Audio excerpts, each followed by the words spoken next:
সবাই মিলে যদি বাঁচতে চাও কোনোদিন বাঁচতে পারবা না, আর সবাই মিলে যদি মরতে চাও কেউ মারার ক্ষমতা রাখে না, ঠিক কি না? সবাই মিললে আমরা যদি নিয়ত করে মারালাম আমরারে, কয়জন মারবো? আমরারে কয়জন মারবো?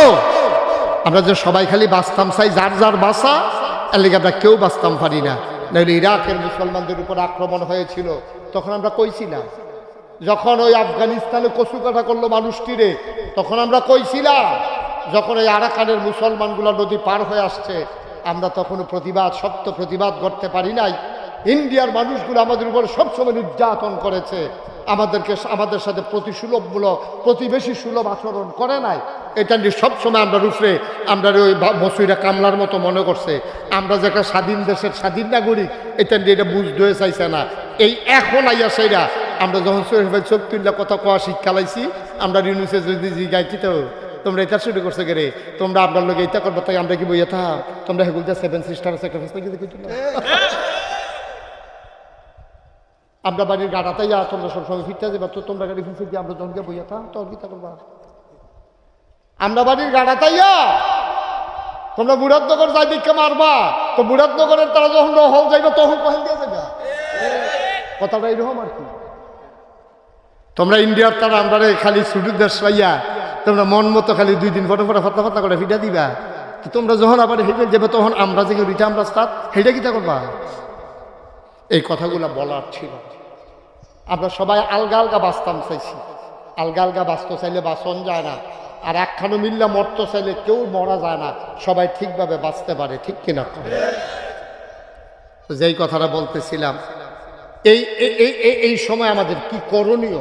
এই ওয়া কান্দা কাইটা ওয়াশ করে ঠিক কইয়া সেইটা লাভ হইতো না, আমরা ঠিক কইরা লই আগে যে এইটা মাইরেতে বাসনের লেগে আমাদের কি করা দরকার, সেই সম্পর্কে আজকে আলোচনা দরকার আছে নাকি নাই? আমাদের কি করা দরকার আমি এখন কয়া, এই অনুযায়ী আমরা ইনশাল্লাহ ঠিকাইলাম সোহাল থেকে এই অনুযায়ী কাম শুরু করে দেন। ফারামনি ইনশাল্লাহ, ফারামনি ইনশাল্লাহ, ফারতি না রে ফলাফল ফারতি না, তো পুষ করে বইয়ের ওষুধ কিন্তু আতাল কিতার থেকে তুই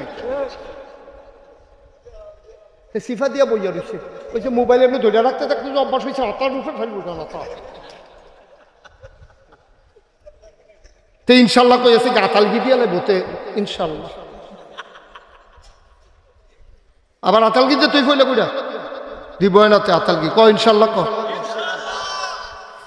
লিল্লাহি তাকবীর সাবিলুনা সাবিলুনা সাবিলুনা সাবিলুনা আল্লামা মুস্তাক ফয়জি পীর সাহেব, সবাই কোন আমিন। তো আমাদের করণীয় কি এই সম্পর্কে আজকে আলোচনা দরকার আছে নাকি নাই? আল্লাহ কয় উদখুলু ফিস সিলমে কাফা, আল্লাহ কয় কে কয় উদখুলু ফিস সিলমে কাফা। তোমরা যারা নোয়াকান্দি মাহফিল হইছ, তোমরা পরিপূর্ণভাবে ইসলামে আসো। আমরা কই আল্লাহ আমরা কি পরিপূর্ণভাবে ইসলামে আইছি না? কয় না, পরিপূর্ণ হইছো তোমরা। তোমরা মসজিদে গেলে একরকম, বাজারে গেলে একরকম, ঠিক কিনা কও? তোমরা পরিপূর্ণ আসো নাই। তোমরা টেহা হাওলাত নেওয়ার সময় একরকম, ফেরত দেওয়ার সময় একরকম। তোমরা ব্যবসাও করো, সুদও টেহা লাগা, অথচ আল্লাহ আহাল্লাহুল বাইয়া ওয়া হারামার রিবা। আল্লাহ ব্যবসা ছেলে বসো, তারেও বসাও, একটা লোক উঠবেন না, জরুরি আলোচনা আছে আজকে, অতি গুরুত্বপূর্ণ আলোচনা, না হইলে কপালও মাইর আছে, এমনি মাইর খাওয়ার পরে ওতে উঠে হেন মাইরের তার্য বাস্তব ইনশাআল্লাহ। সবাই পড়ো আমিন। আল্লাহ কয় পরিপূর্ণভাবে ইসলামে আসো। মানলাহুল মাওলা ফালাহুল কুল, যার জন্য আল্লাহ তার জন্য সব। পরিপূর্ণভাবে যখন ইসলামও আইবা তখন তোমরা চোখ ফাঁক দেওয়ার না নাই, কারণ তোমরা চোখ ফাঁক যে দিব আমি আল্লাহ তাকে সাইজ করে লাইম। সব আল্লাহ করতেন না, আল্লাহর ওয়াদ চোখ ফাঁক দেওয়ার না বিচারা হয়তো না। পরিপূর্ণভাবে ইসলামে আসো। তোমরা আল্লাহরে ছাড়া দিছ, এর লেগে আমিও তোমরা ছাড়া দিচ্ছি। মুসলমান মন দিয়ে শোনো রে ভাই, আল্লাহর জিম্মা থেকে তুমি যদি ছুটে যাও, সাদা কাগজ কলম দিয়ে লেখে নাও, আল্লাহ যদি তোমাকে ছেড়ে দেয়, তোমারে বাঁচানোর মতো কোনো শক্তি আর দুনিয়াতে নাই, ঠিক কিনা? তুমি আল্লাহর জিম্মায় চলে যাও। আল্লাহর জিম্মায় যখন চলে যাবা, যখন আল্লাহর কাছে আমানত রেখে দেবা, এই আমানত কখনো খেয়ানত হয় না। এই জন্য ছেলেরা যখন কয় আম্মা আমি ঢাকা যাই, আম্মারা কয় ফুট যাও না, আম্মা তোমার দোয়াটা হইছে না, তুমি বলা দরকার ছিল ফি আমানিল্লাহ। তোমার ফুতে যখন বিদায় নিছে, আম্মা গো আমি অফিসও যাই, তোমার আম্মায় তোমারে বলা দরকার ছিল ফি আমানিল্লাহ। তাইলে মানে কি আমি আল্লাহর কাছে তোমারে আমানত রাখলাম। আল্লাহর কাছে যখন মায় ফুতের আমানত রেখে দেয়, আল্লাহ সকল প্রকারের অ্যাক্সিডেন্টের হাত থেকে ওই সন্তানকে আল্লাহ তার কুদরতের মাধ্যমে হেফাজত করে। সবাই কনা আমি। এই ছেলেটাকে আমার এখানে মাহফিলে নতুন আসে? এই তুমি টুপিওয়ালা, এই তুমি কি নতুন আসো? আমার রেকর্ড করো না ইয়ার, তো কথা বললা কেন ওর সাথে তুমি? হ্যাঁ তোমার এই তো কইতেছি। বসো, এই ছেলে বসো, এই সব ভিডিও ম্যান বসো, ক্যামেরাম্যান বসো, সবাই আপনি বসেন। আপনি এখানে বসতে না পারলে ওখানে বসেন। যান, কয়বার বলছি বসার জন্য, কথা শুনেন না কেন? সবাই কনা আমিন, জোরে কনা আমিন। তাইলে আমানত কার কাছে? কথা কোন সবাই, আমানত কার কাছে? আল্লাহ। আমানত হবে আল্লাহর কাছে। আর আল্লাহ কয় তুমি পরিপূর্ণভাবে ইসলাম গ্রহণ করো, বাকিটা আমি বুঝবো। আমরা হইলাম চৌখাটো করিনা মানুষের মতো। ঘরের ভিতরে বৈঠক চলতে আছে, ফলাফল দেখবেন ঘরের দরজার মধ্যে হেলান দিয়ে খেলে দিয়েছে। আচ্ছা এবার ঘরের দরজাটা বন্ধ করবো, আপনার কি তা কখন লাগবো? আপনারও কইতে বউ তুমি হইলে ভিতরাইও না হইলে বাইরে যাও, মাজ্জা সাথে খেলু ঋষি করতা। আল্লাহ আমরা কাফা তো মেনুনা বিবাজিল কেতাবা তাকফুরুনা বিবাজ। এই মুসলমান পরিচয় দাও।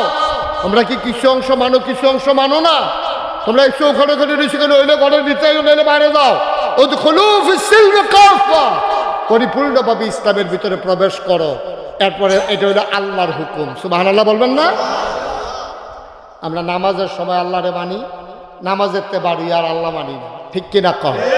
আরো সহজ করে কই, হ্যাঁ দেখবেন করে বুঝাইয়ে বুঝাই আমি কয়াম, আপনারাও বুঝবেন। এই যে নামাজ আমরা উপরে ফরজ হইছে, কোন কথাটা দিয়ে এটা হুজুররা বুঝা লাইছে। আল্লাহ কইছে আকিমুস সালাহ, তোমরা নামাজ কায়েম করো। এটা দিয়ে আমাদের উপরে নামাজ আল্লাহ ফরজ করে দিছে। আচ্ছা যদি এই আকিমুস সালাহ কোয়ার কারণে নামাজ আমাদের উপরে ফরজ হয়, এই ফরজ নামাজ হওয়ার কারণে আপনারা নোয়াকান্দির মতো মানছে কয়টা ঘর, আপনার একটা গ্রাম, আপনারাও মিল্লা জিল্লা করিম ভাইয়ের লইয়া সুন্দর করে একটা মসজিদ করে লাইছেন। কে রে নামাজ পড়ন লাগবে, আল্লাহ ফরজ করছে, এর লাগে একটা মসজিদ করছেন, মসজিদ করে টাইলস করছেন, বারান্দাটা উজুখানার ওখানে পুরোপুরি কাম সারতেন পারছেন না। এরপর একজন মুয়াজ্জিন রাখছেন, একজন ইমাম সাহেব রাখছেন, মাইক লাগাইছেন, ভিতরে আবার টাইলস কিনছেন, টাইলসের পরে আবার শীতকাল আইলে এটার উপরে আবার কার্পেট বিছান যেন ঠান্ডাটা না লাগে। ভাইও যেই নামাজ আল্লাহ ফরজ করছে এইটার জন্য যদি এত আয়োজন করেন, মসজিদ করেন, মুয়াজ্জিন রাখেন, ইমাম রাখেন, পরিষ্কার করেন, অজুখানা বানান, মাইক লাগান, ডাক দৌড় অজুকরণের লেগে জায়গা, তারপরে গিয়া এই ফ্যান, এরপরে গিয়া আবার কার্পেট শীতকালও, এত আয়োজন যদি শুধু নামাজের লেগে থাকে, এইরকম একটা শব্দ দিয়ে আল্লাহ আরেকটা কথা কইছে, আন আকিমুদ্দিন, তোমরা দিন কায়েম করো। সুবহানাল্লাহ কইতেন না? নামাজ কায়েম করো কোনের পরে তুমি কত চেষ্টা করলা, মাহফিল দাও, নাগেশ্বর হুজুরে আনো, হুজুর কাম বাহির হয়েছে, এটা হুজুরে কইব, তাইলে নামাজের লেগে মসজিদ, নামাজের লেগে মুয়াজ্জিন, নামাজের লেগে মাইক, নামাজের লেগে ইমাম। তা আল্লাহ যে যেই কথা দিয়ে নামাজ কায়েম ফরজ করছে, এই কথা দিয়ে দি কইল আন আকিমুদ্দিন, তোমরা দিন কায়েম করো। অর্থাৎ তোমার ব্যক্তি জীবন, তোমার পারিবারিক জীবন, তোমার সমাজ জীবন, তোমার রাজনৈতিক জীবন, তোমার ইন্টারন্যাশনাল রিলেশন, সকল ক্ষেত্রে তুমি ইসলাম দ্বারে মানবা। ব্যক্তি জীবনে তুমি মিছা কথা কইতা না, ব্যক্তি জীবনে তুমি গীবত করবা না, ব্যক্তি জীবনে তুমি চুগুলখুরি করবা না, ব্যক্তি জীবনে কেহা হাওলাত নিয়ে ঘুরাইবা না, ব্যক্তি জীবনে লাইলের কষ কাটতে কাটতে আরেকবার লাইলু গিয়ে ঢুকবা না, ব্যক্তি জীবনে তোমরা গুমতি নদীর বাড়ির মানুষ, আরেক তারা ছটকি ফেলতে রাখছে, বল মাছটা ফালাইতাছে, তুমি ফেসাব করতে গিয়ে আরেকবার আর বল মাছ ঘর লইয়া যাইবা কেন, লুঙ্গি দিয়া ফেস দিয়া। রে তারপরে গিয়া ব্যক্তি জীবনে তুমি দোহানবাহী খাইয়া ঘুরাইবা না, ঠেহা হলাতান্না ঘুরাইবা না। তুমি সুন্দরভাবে এই ব্যক্তিটা কেউ দেহ কার না দেহ, নাইফলটা ফুটে রয়েছে আরেক তারা গাছের তলে, তুমি এটা ধরবাও না। কারণ তুমি চিন্তা করো, কেউ দেখুক আর না দেখুক, একজন দেখেন, তিনি কে? আল্লাহরে দেখাইয়া আমি চুরি করতে পারবো না, আল্লাহরে দেখাইয়া আমি ডাকাতি করতে পারবো না। কেউ দেখুক আর না দেখো, নাগাইশের পিসাব আমার বিচার করবে না, আব্দুল করিম হাজি তোমার বিচার করবে না। তোমার বিচার যিনি করবে তিনি কে? তো ওনারে দেখাইয়া দেখাইয়া বাবা কলিজার টুকরা যুবকেরা অন্যায় কইর না। তুমি যদি খেতা গাও দিও, দরজা বন্ধ কইরা মোবাইল খেতার তলে নিয়ে চালাও, তোমার আম্মায় দেখতো না, তোমার আব্বায় দেখতো না, কিন্তু তোমার আল্লাহ খেতার তলে দেখে নাকি দেখে না? সহজ ওয়াজ, কঠিন ওয়াজের দরকার নেই।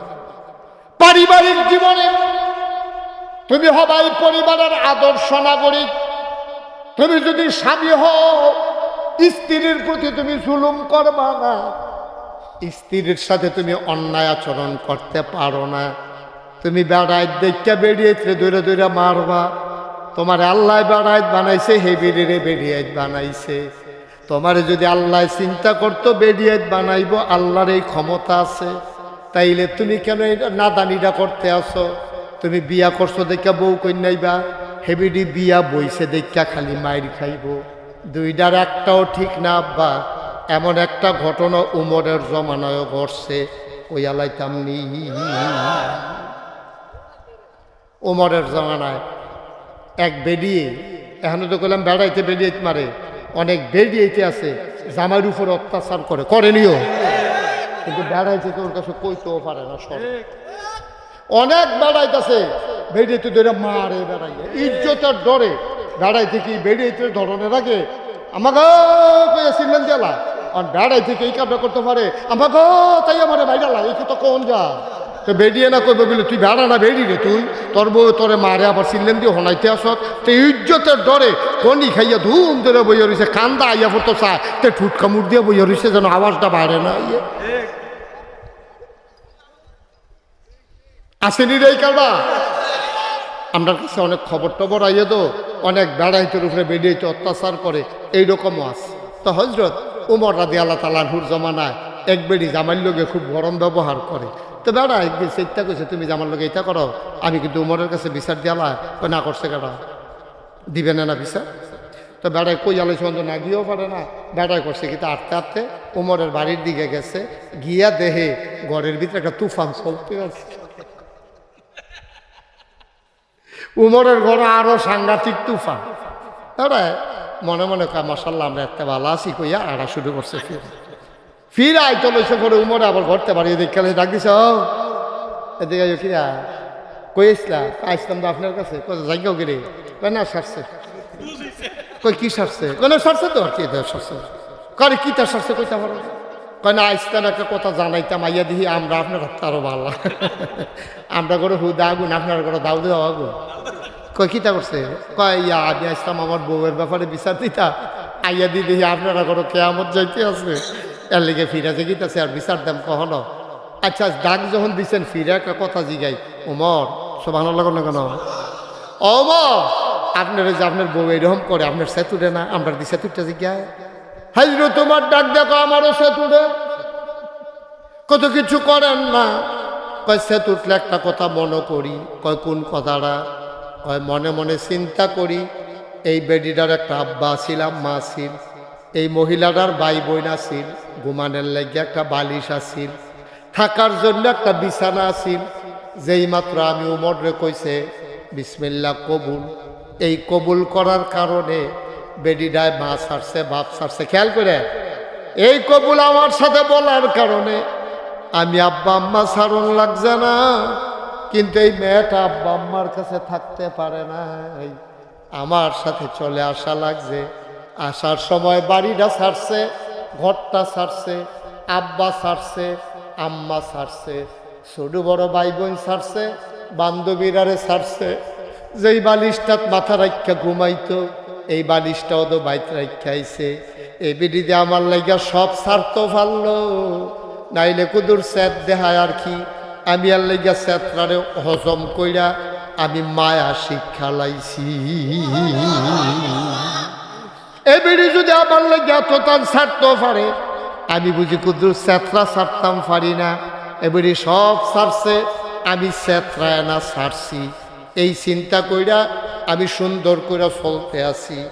ও নোয়াকান্দির আব্বা, ও মুরাদনগরের বাবারা, সুসুন্ডা থেকে এসেছো, নহল চৌমুহনী থেকে এসেছো, নদীর ওই পার থেকে তোমরা এসেছো, কত জায়গা থেকে তোমরা আসছো। আমি মন দিয়ে শুনে যাও, আমি তোমাদের আপন মানুষ, দূরের মানুষ না। ভাই ব্যক্তি জীবনে যেমন হবা সৎ, পারিবারিক জীবনে হবা তুমি সুন্দরভাবে ব্যবহার আচরণকারী। তুমি স্বামী হইলে হবা এমন, তুমি যদি আব্বা হও, ওই যে শুরুতেই বলছিলাম, আব্বা হিসাবে তোমার দায়িত্ব পুতের ইঞ্জিনিয়ার বানানো না, ডাক্তার বানানো না। তুমি আব্বা, তোমার পুত হইছে, তোমার জি হইছে, তুমি বাপ হিসাবে দায়িত্ব তোমার বাচ্চাদেরকে জন্ম দেওয়া, বাচ্চাকে ইসলাম শিখানো, ঠিক কিনা? তুমি ইসলাম নিজে মানবা, তোমার জিয়েরে পুতের বউয়েরে সবাইরে তুমি ইসলাম মানাইবা। আল্লাহ নবী কয় কুল্লুকুম রাঈন ওয়া কুল্লুকুম মাসউলুন আন রায়াতিহি। আমরা সবাই রাখাল। ও শোনো শোনো শোনো, তোমরা সবাই রাখাল। রাখালির ব্যাপারে যেমন মালিকের কাছে জবাব দেওয়া লাগে, তোমরা সবাই এই জিন্দেগিটা রাখালের জিন্দেগি, তোমরা সব ব্যাপারে জবাব দিতে হবে আমার আল্লাহর কাছে, ঠিক কিনা? আয়ো, আমি যদি বাপ হই, আমার ফুতের আমি সুন্দর একটা নাম রাখছিনি, আমি ফুতের আকিকা দিছিনি, আমি ফুতের কোরআন শরীফ পড়া শিখাইছিনি, আমি নামাজ শিখাইছিনি, আল্লাহ আমার ডাক দিয়া জিগাই, আই মুশতাক ফয়েজি। আমি বললাম জি আল্লাহ। এদিকে আসো, ফিস সাপ ওয়াজ করছো, মানুষের বুঝাইছো, ফুতের খবর কিতা? এদিকে আসো, ইয়া কোরআন শরীফ শিখাইছো? আমরা কই জি আল্লাহ।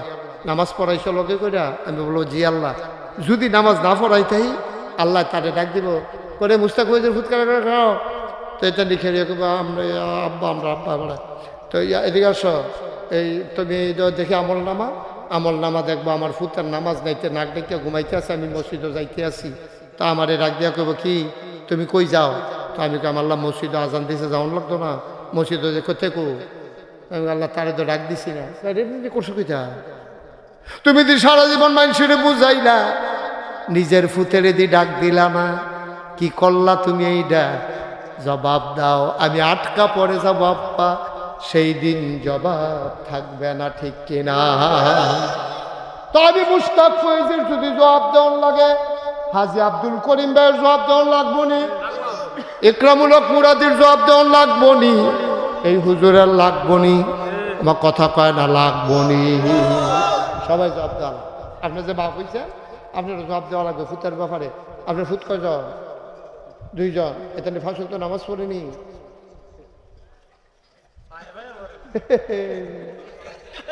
আজ যেহেতু এবার আওয়াজ বাড়ে না, হ্যাঁ মজক করে বুক সুখ বেড়াইয়ে বন্ধ হয়ে যাবো কেন?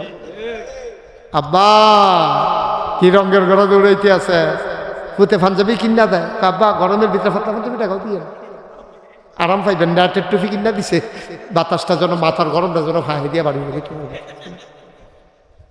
না বলবো কি কনসে কইতে কন্যা ফুতে রে, ফুতরে আমার পাঞ্জাবি লাগতো না, ফাঁসুক তো নামাজ পড়িস, আমার এই ফাঁক টুপি লাগতো না, গন্ড টুপিয়ে সারবো, কোনোদিন কিন্তু নামাজ ছাড়িস না।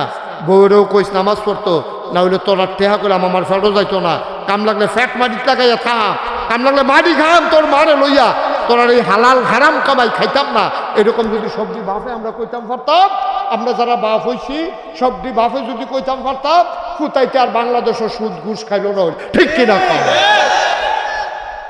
আমরা কাঁচা টেহা দেখলে আমরা ফুতের নামাজ রোজার কথা বললা যাই, কামাইয়ের কথা বললা যাই, আমরা এরকম খারাস মানুষ আমরা, ঠিক কিনা? কও